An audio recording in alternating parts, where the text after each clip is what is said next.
Ο Μπακάρης θέλει να παντρέψει τον τεμπέλη ανιψιό του με μια γυναίκα της δικής του επιλογής να μου κορκυρέψει.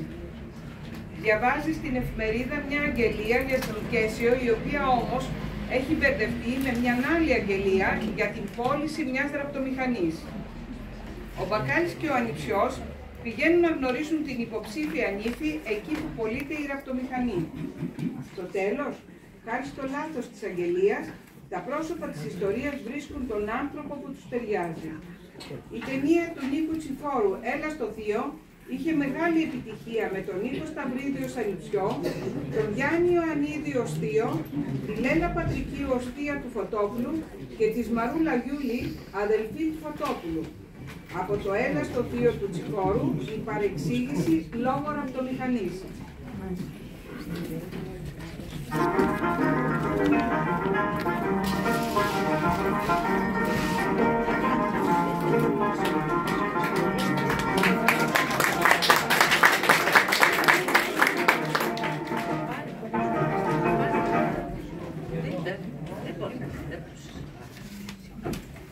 Με συγχωρείτε, εδώ στο αριθμός 55 του είναι.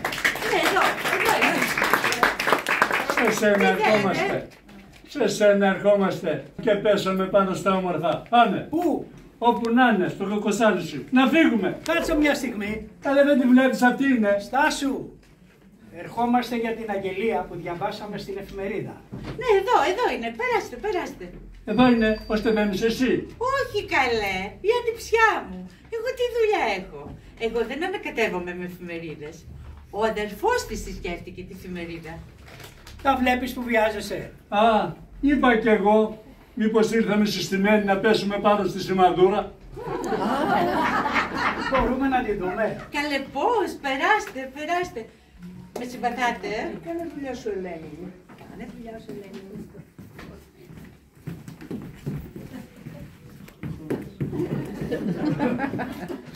Περάστε. Εμείς διαβάσαμε την αγγελία και ήρθαμε να τη δούμε. Μπράβο, ωραίο το σπιτάκι σας. Δικό σας είναι? Όχι, της ανιψιάς μου. Το έχει κληρονομήσει από το μακαρίτι του πατέρα της. Μα καθίστε, τι στέκεστε έτσι ακούτσουρα, καθίστε. Κάτσε βρε. Της ανιψιάς σας είπατε, μένετε μαζί? Ναι, ότι τον αδερφό της. Αχ, από μωρά τα πήρα στα χέρια μου, ορφανούλια. Κι αν έμεινα ως τα τώρα ανήπαντρη, για αυτά τα παιδιά έμεινα.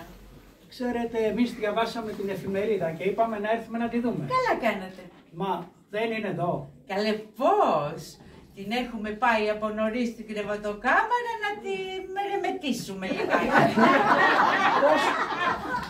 Αμάν, και πώς δηλαδή να τη μερεμετήσετε? Τι να κάνεις κύριε Αυτέρου, δεν μπορείς να τη δώσεις όπως. Φωνάξαμε και εμείς τον τεχνίτη και της πάτησε το μερεμέτη. Ο τεχνίτης. Άσε, και μας πήρε του κόσμου τα λεφτά. Μπάρμπα, πέσαμε σε σόι. Ώστε τον πληρώσατε και από πάνω. Τι τζάμπα. Κι όχι πως είχε τίποτα. Ίσα πρώτης τάξεως, καθαρή. Α, καθαρή. Για πεις από γρηγοράδα κύριε Αυτέμου. Τι γρηγοράδα? Άλλου είδους. Να δεις να σε ξεπετάει τα κατάκα. Μπάρμπα, ψωνίσαμε εξπρές. Αυτό είναι. Τώρα δεν σου λέω. Δουλεμένη είναι. Ναι, αλλά η αλήθεια δεν της φαίνεται καθόλου. Α, καθόλου. Πίσω από γρηγοράδα. Τι γρηγοράδα? Να, θα δείτε όταν θα την πάρετε. Μα δεν πρόκειται να την πάρω εγώ, ανιψιός μου. Ακόμα καλύτερα. Θα δεις ράψιμο που δεν θα το καταλαβαίνεις. Δίπλο βελονιά. Τώρα δεν σου λέω. Έχει και τα κουσούρια της. Έτσι και την πιάσει τζαναμπετιά. Τσινάει. Αλλά ξέρεις τι θέλει παιδί μου? Λάδωμα. Τι λάδωμα? Λάδωμα. Έλα 2 φορές τη βδομάδα να τη λαδώνεις. Μπορείς παιδί μου ή δεν μπορείς? Σε παρακαλώ κυρία αυτή μου, ορίστε. Εγώ άμα φάω γερά με το μπιφτεκάκι μου και με το βουτυράκι μου, μωρέ τη λαδώνω και 4 φορές. Ορίστε μας. Παρακαλώ κυρία. Πάμε Αντώνη. Καλά τι πάθατε. Τι συμβαίνει, Θεία? Να, οι κύριοι από εδώ έχουν έρθει για τη ραπτομηχανή. Ραπτομηχανή. Είδατε την αγγελία στην εφημερίδα? Ποια ραπτομηχανή? Είπα κι εγώ ότι με ρεματίζουνε. Δεσποινής, ποιος μου και εγώ ήρθαμε, δηλαδή. Κατάλαβα, το λάθος. Ποιο λάθος? Έγινε ένα λάθος και έβαλαν τη διεύθυνσή μας κάτω από την αγγελία μιας που ζητούσε γαμπρό. Μπα, δηλαδή εσείς δεν ζητάτε γαμπρό. Όχι. Φίνα, Χαρίλαε, λιγάκι ακόμα και θα με πάντρευες με τη Σίγκερ.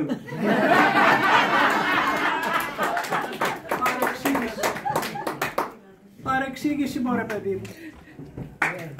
Παρεξήγηση. Μου συγχωρείτε.